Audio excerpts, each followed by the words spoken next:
Come on, brother, you're late. Okay, we're in 2021. Stand for the Pledge of Allegiance. Place your right hand over your heart.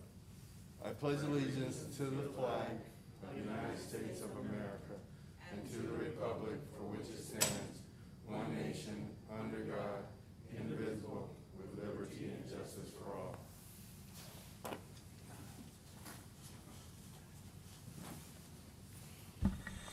Madam Clerk, could you call the roll?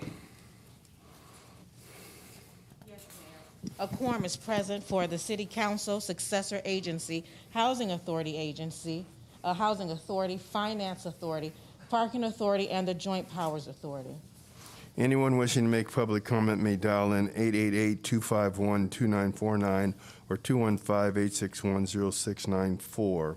The access code for today, May 4th, is 2012120 pound. Wait 2 seconds and then press pound again. Again, it's 2012120 pound. Wait 2 seconds and press pound again. Anyone's wishing to make a public comment right now for anything on the agenda at this time may do so. Operator, are there any callers on the line? Yes, sir. We'll go to the first caller. Caller, your line is unmuted. Please go ahead. Hi, my name is Beverly Kenworthy. I'm with the California Apartment Association. I tried to call in last week, but somehow it didn't work out. So I'm pleased to be here today.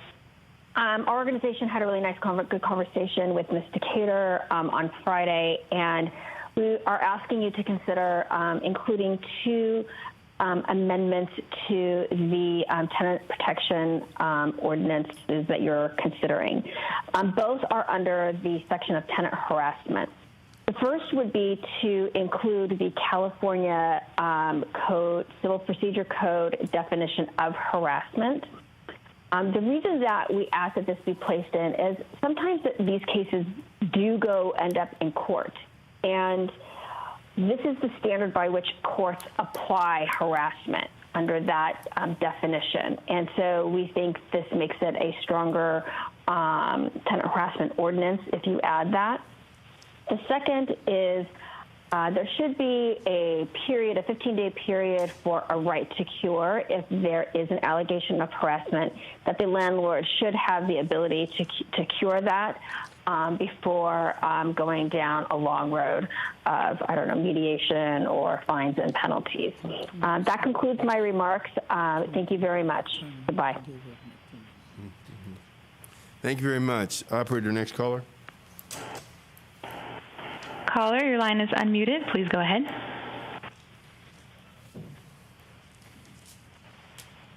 Okay. I'm Ricky Williams, and mine would be an ordinance of no fault. I live at 333 West Queen Street, and I support the ordinance where the building has been sold, and now everyone has to vacate. And under the conditions that I've been here 14 years, and a fixed income where I paid like $1,200 a month. In the process of me having to move, the financial situation is unbearable. There's no other apartments for with $1,600, $1,700 for one bedroom apartment. And I'm looking for some type of protection where I don't have to worry about being evicted for something that's no fault of my own. And I would like to understand, is there any other protection that a renter would have? And that's Ricky Williams, 333 West Queen Street. Thank you. Operator, next caller. Caller, your line is unmuted. Please go ahead. Good afternoon, Mayor and members of the City Council. My name is Nathan Miller with the Apartment Association of Greater Los Angeles, now representing Inglewood's rental housing providers under charter of the National Apartment Association. I'm providing comment on Agenda Item 01. amendments to the city's rent stabilization ordinance. The association appreciates the recent opportunity for engagement with the Inglewood city staff to discuss the proposed amendments to the city's housing protection ordinance and our concerns. Meaningful engagement with the city is vital to address community concerns in advance of extensive legislative changes. As the City Council contemplates these expansive amendments, we strongly urge the Council to modify the proposed amendments to provide essential clarity and a more balanced approach. With regard to the addition of tenant harassment provisions, our association does not condone or tolerate any form of renter harassment by our members or under any circumstances. But it is equally important to recognize that the issue of harassment is not isolated to renters, as rental housing providers also experience harassment. Equitable anti-harassment provisions should be inclusive and provide a right of action to all affected parties, renters and rental housing providers. As to the definition of harassment, it's critical that the definition provide clear guidance to foster understanding, minimize opportunity for misinterpretation, and facilitate compliance with the ordinance. We recommend that the Council use the definition of harassment as set forth in the California Code of the Civil Procedure. The state law harassment provisions are well established, recognizable, time, and court-tested standards. We also urge the Council to include within the ordinance's harassment section notice and an opportunity to cure provisions for all alleged harassment violations. Inclusion of notice and an opportunity to cure facilitates communication, minimizes misunderstandings, and informs the housing provider of the alleged issues so that the situation may be rectified without the need for costly and potentially lengthy litigation or prosecution. The association appreciates the extension of the rental registration fee deadline and waiver of the initial fee for those who register on time, but we remain strongly opposed to the extensive and administratively burdensome rental registry requirements and placement of the onus on owners to prove that they are exempt. We are equally concerned with the elimination of the just cause tenancy termination for substantial remodel. This termination basis, which is permissible under state law AB 1482, is clearly defined and recognizes the importance of upgrading the city's aging housing stock. Lastly, we urge the Council to establish within the ordinances the formula to be utilized for both the capital improvement pass-through and petition process for rent adjustment, and not leave it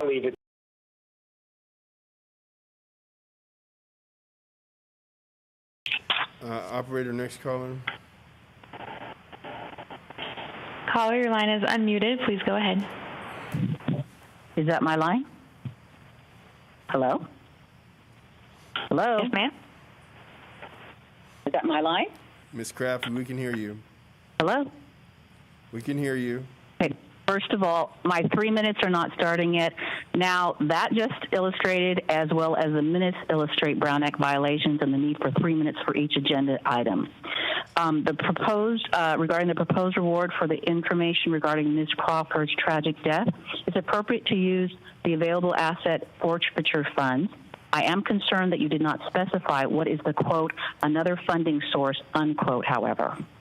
Number 5, clear database for law enforcement investigations. I'm concerned who has access to it, as it's sensitive information and can easily be abused, and there are individuals and leadership representing the city and Inglewood PD who have integrity issues.